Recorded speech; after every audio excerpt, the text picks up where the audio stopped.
How many years that we have had over the last 12 years that we can honestly say we have two New York teams fighting for a playoff spot? Not many. The New York Knicks made a great signing in the offseason for Jalen Brunson, who has been spectacular to me. He's been one of the best point guards in the league. Absolutely should be an all-star. He has been unbelievable. Julius Randle's played well for the last couple of weeks. Now, being that he's played well, I think the Knicks should think about moving him. He's very high right now as far as the numbers he's put up offensively this year. He is right now at the highest point that he could be. And if I were the Knicks, and you don't believe that Julius Randle is part of the future, and you believe Obi Toppin is, I would move Julius Randle at the trade deadline. I know everybody keeps talking about this Cam Reddish thing. Cam Reddish is a sixth man or a seventh man off the bench. That's all he is. What are the Knicks going to get for that? A second-round draft pick for him? A player? Not a star. You're not getting a Donovan Mitchell, who, by the way, has been one of the best players in the league, which now you go back on that RJ Barrett trade or Quentin Grimes. Maybe the Knicks made a mistake on that. Maybe the Knicks are the number one seed in the Eastern Conference if they made that trade for Donovan Mitchell and had Jalen Brunson and probably had the best offseason than any team in basketball. Yeah, if they didn't have to trade R.J. Barrett on that deal, you're probably looking at that kind of case because R.J. Barrett, since he had that first kind of month, he's been fantastic ever since then, too, and improved on his threes, has improved on his free throws, too, which is very impressive. But I definitely agree with you on Randle, though. This is the best time to be able to get something back for him. The Knicks have enough forward wing types as it is, and Obi Toppin should be getting more playing time, too, because the Knicks' best quarter has been the second quarter this season, and Obi Toppin plays the majority of his minutes in the second quarter, and a good guy for team chemistry, a good guy for passing.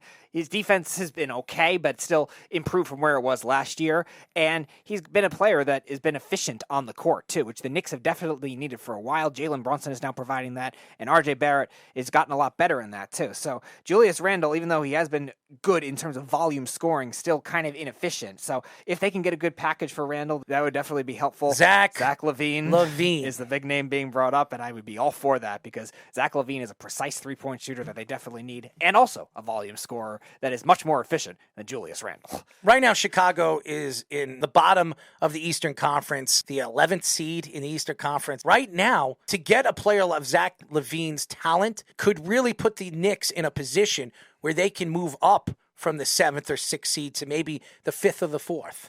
And Zach LaVine's still fairly young. He's 27 years old. He's in the prime of his career. He is not Donovan Mitchell. And nobody is saying that he is, but he's still under contract. 3 years left on his contract till he's 30 years old. And maybe if you're interested in Donovan Mitchell when he becomes available at the age of 29, you still have Zach LaVine for one more year. You have Jalen Brunson, and then you have your three. You have Zach LaVine, Donovan Mitchell, and Jalen Brunson, and maybe an R.J. Barrett and some youngsters that you have.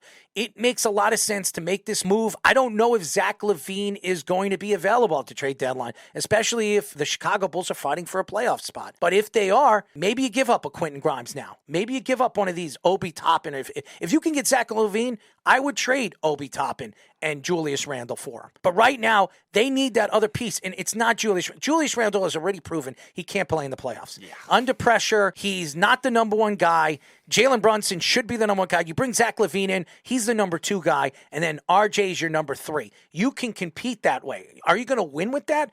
Probably not. But the Knicks have had a very good year. Tom Thibodeau has been very good as a coach this year, and their defense has played better in the second half, something they didn't do very well last year. So I want to see the Knicks make a move and bring in a player of consistency, a guy that could shoot, spread out the offense, and something that a guy like Tom Thibodeau likes to do. So that's something that I'm looking forward to seeing what the Knicks are going to do at the trade deadline. As far as the Cam Reddish thing, the Golden State Warriors might be interested in him, or Miami might be interested in him. Miami is right now trying to decide if they're buyers or sellers. I don't know if Miami is as good as they have been over the last couple of years. They might be stuck where they're neither. They might just stay pat right now. I don't think they're a championship team this year. I don't. I think there's a lot of deficiencies in that offense, and they were really reaching in the offseason when they were signing players. So I don't think that this team is a winning team this year. So I think Miami is really starting to crawl in the Eastern Conference, not walk. This has been a problem for Miami the last couple of years, especially with the injuries. Now, to me, with the Clowns of Brooklyn, they're playing better basketball than I ever thought that they would. They don't have Kevin Durant. Kyrie Irving has played well. He has to play well. Everything has got to go through Kyrie Irving. We've seen Kyrie Irving